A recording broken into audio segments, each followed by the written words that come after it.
I'm on to you. I'm on to you. If there's nothing else, I'm gonna...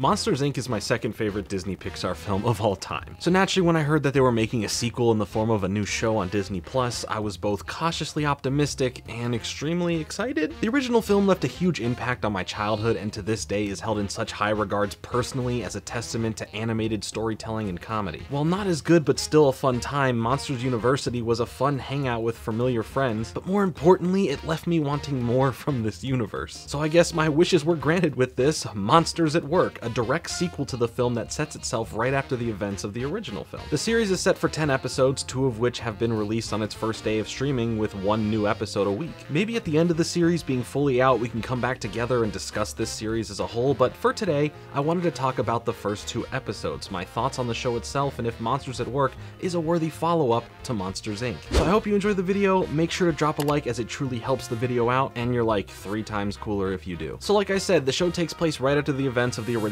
film, wherein which now Monsters, Inc. no longer gets their energy from scaring children, but instead from making them laugh, as it's more powerful with smaller doses. Mike and Sully are actually promoted to running the company and assuring the long continuation of new power to keep all of Monstropolis powered. Their new dynamic here would be them dealing with all the problems around the change and preparing the scarers to become jokesters, essentially comedians to fill the canisters with laughter. But these two are not our real protagonists throughout the show, albeit these two do play a large part in this series so far. They're not the main person we follow. We start our new journey with Tyler Tuskman, a top scare at Monster University who even beats Sully's original scores. He was accepted to be a new scare at Monsters, Inc. via Mr. Waternoose. The only problem is that, well, things have changed. Scaring is out, comedy is in. He doesn't know that yet until he arrives at work, only to be completely confused when everything is different and all that he thought it up to be gets flipped upside down. And now, due to him not being, well, needed, he gets transferred to MIFT, the Monsters Incorporated Facilities team,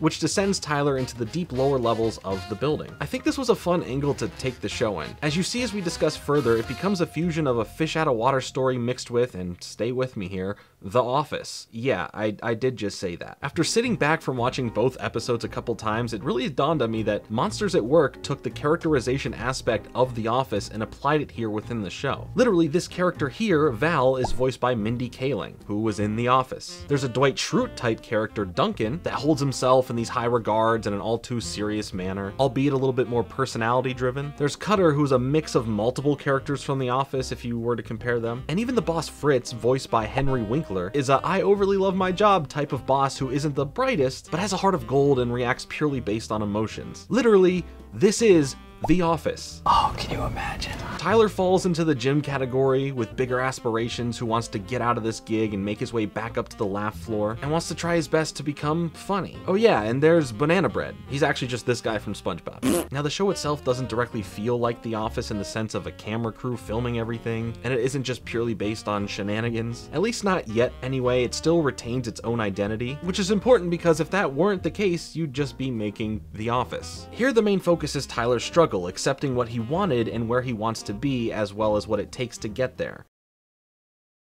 In the first episode, we follow him on his first day struggle getting used to the new direction of the company and trying to finesse his way onto the now laugh floor and fake it till you make it. This results in him making a less than excellent performance, which quickly turns into chaos. Looks like chaos. Laugh containers flying around, doors falling off the railings, a whole frickin' child on the loose. It was something to behold. Even Pooh made an appearance. When the craziness all comes to an end, Sully and Mike give him quite the cheering up in an inspirational pep talk. Mike decides that he will start teaching scares in a comedy class to help them make it to the laugh floor and able to make the children laugh. Tyler accidentally comes up with a new company slogan and all seems to start looking up. The rest of the MIFT team comes up to clean up the mess just made, and Tyler, with a smile on his face, gets to work helping them clean up. He then sets his goals on now becoming a jokester, embraces the new changes, and commits to working hard to make it where he wants to be.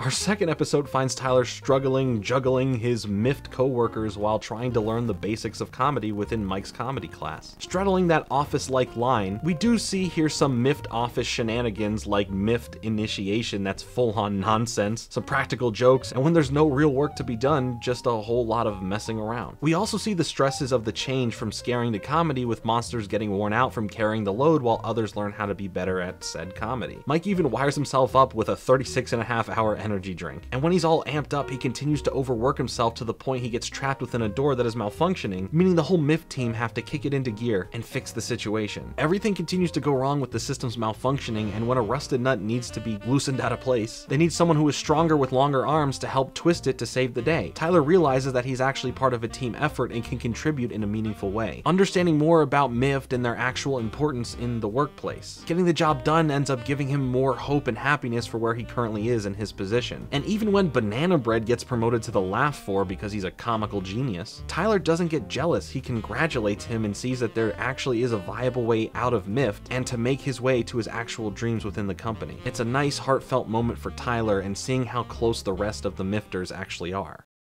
I want to talk about how great the animation quality is. It looks just as good as a full theatrically released Disney Pixar film. I mean, the fur alone looks so lifelike. Digital fur technology. Now, this is the first time a Disney or Pixar film property turned into a show, actually keeping the 3D animation from the movie. Most turn into a 2D version like Tangled, Big Hero 6, etc. But here, you can tell that the budget was large enough for Disney Plus to keep it on brand and up to the quality of the actual films. There's also a short at the end of the second episode that features a musical number from Mike going over the dangers of comedy. It was a fun little bonus at the end, but at the expense of a slightly shorter episode, so I'm not sure if it'll be a thing within every episode going forward or something here and there to pad a couple minutes onto the end of the runtime. Billy Crystal and John Goodman reprising their roles as Mike and Sully is for sure the biggest treat though. I was so nervous that they would not come back for this, but the fact that they are had me so excited for the series. And here they don't disappoint. It's like they never stopped playing these characters. Billy Crystal doesn't miss a beat with how frantic Mike can be, and John Goodman keeps that humble and warm feeling that Sully would give off. Even Jennifer Tilly here still does a great job as the voice of Celia, and even having what felt like a bigger role for that character made everything just feel right at home. I'm so glad that these characters, again at least for these 2 episodes, are not just cameo bits or small side roles. While not being the main characters, they share a fair amount of screen time as their stories are about running Monsters Inc. and keeping the company afloat within its new direction. A great choice based on where we left the characters last time and how we were finding them now. Even the intro and outro credits for the show keep that same look from the movies with the 2D stylized pipes and doors, and the music instantly putting you back to when you watched the films. To me, it shows the love put into the series, like legitimate passion to make this new iteration into the Monsters Inc. universe